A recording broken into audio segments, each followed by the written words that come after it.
Last year, Mr. Moore did a video on the four Straw Hats that he believed would be getting a new arc. And he concluded during the video that while he probably wouldn't get as much screen time as Sanji did during Whole Cake Island, by the time Wano was over, Zoro would have enough focus to where you could conclude that he was the character of the Straw Hats most focused on during the arc. So that Wano would, in effect, be similar for Zoro to what Whole Cake Island was for Sanji, except he would just get a little bit less screen time because of plot lines going on. So I wanted to wait for the arc to progress far enough to look as if it's going into its final stages for me to draw my conclusion. And I believe, as we're currently getting ready to apparently see the start of the King and Queen versus Sanji and Zoro fights, that the arc is Zoro centric, but I still wouldn't call it a Zoro arc. And let me kind of elaborate on what I'm talking about. I would call Arlong Park a Nami arc because it reveals her past to us after she's been in multiple arcs before. I would say that Ennis Lobby was a Robin arc because they revealed her past. She was very important to the central conflict of the arc. I would say the Whole Cake Island was a Sanji arc because it revealed his past and he was very central to the conflict going on. And if you want some non-Straw Hat examples, I would say that Marineford was an eccentric arc because it gave us his backstory and he was very important to the plot thread going on. I would say that Dressrosa was a law arc because he was very important to the plot going on and it revealed his past. Wano, as far as I'm aware, and I've read through the whole thing twice now, has not really revealed anything about Zoro's background in it. And that doesn't mean it's done a poor job with his character. It doesn't mean that it is failing his character. But I guess when I think of a second Zoro arc, I imagine or envision taking a character who's been in the series pretty much since the start, kind of like what they did with Sanji, and then just revealing much of their backstory that we didn't know of before. And you know that the thing that's interesting is Zoro is among the Straw Hats outside of Brooke and Robin, in my opinion, probably the most interesting to me in terms of their background. So, for example, we don't know where Zoro was born. We don't know who his parents were. We know that he met Johnny and Yasaku when he was, working prior to joining the Straw Hats, but we don't know how that meeting went. We don't know who he defeated to acquire his fame that he had that was higher than Luffy's at the time. So there's a lot of stuff Oda could do with that, and I think if we had more hints of his past character before One Piece started in Wano, so let's say flashbacks of him with his parents or flashbacks that revealed something about his character before the series started, then I would say this is a Zoro arc.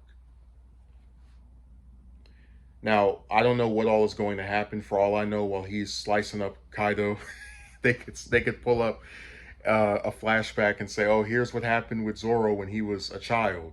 And then, if that does happen, I would conclude, yeah, this was a Zoro arc. But I just think in conjunction with other arcs that have taken a character who was pre-introduced and focused on them in a plot significant role. Maybe they don't get to fight that much because I know that a lot of people like to point out that Sanji didn't get a 1v1 on Whole Cake Island.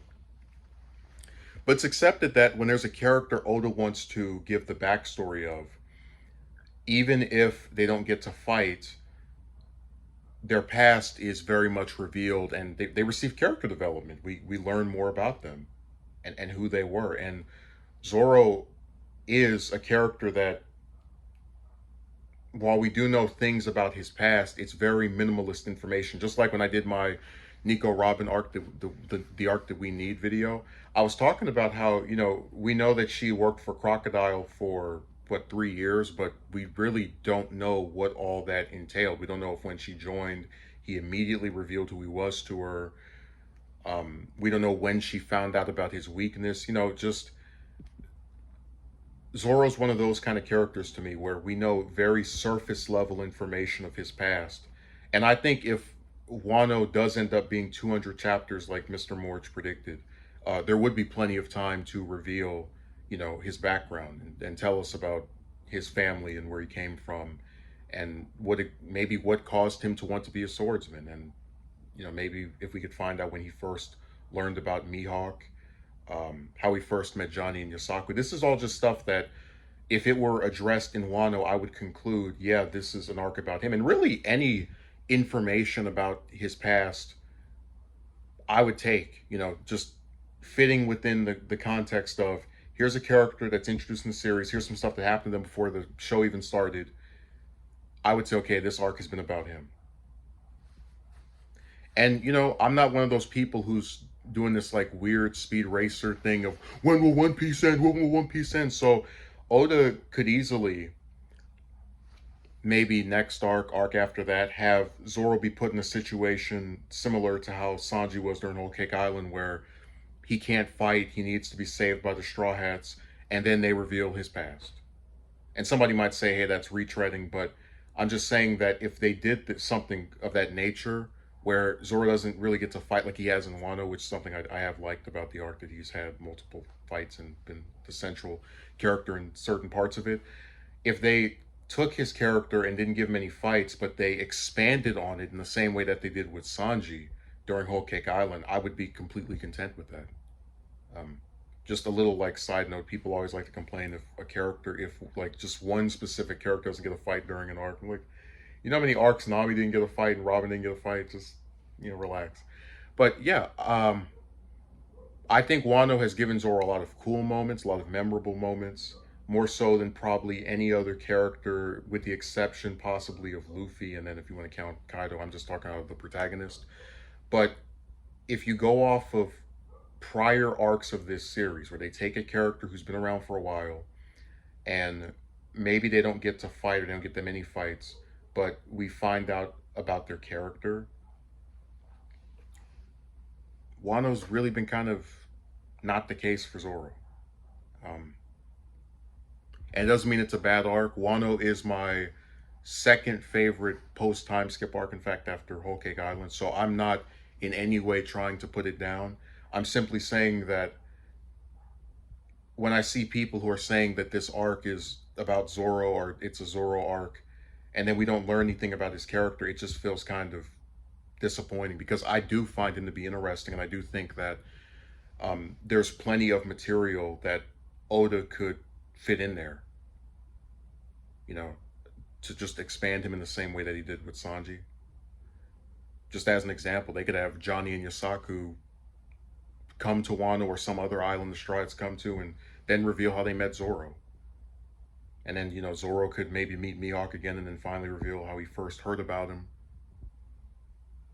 There's plenty of stuff they can do, and I do hope that stuff, even if it's not addressed in Wano, which I don't think diminishes the quality of the arc, that's my reason for not thinking it's a Zoro arc in the same way that Whole Cake Island was a Sanji arc.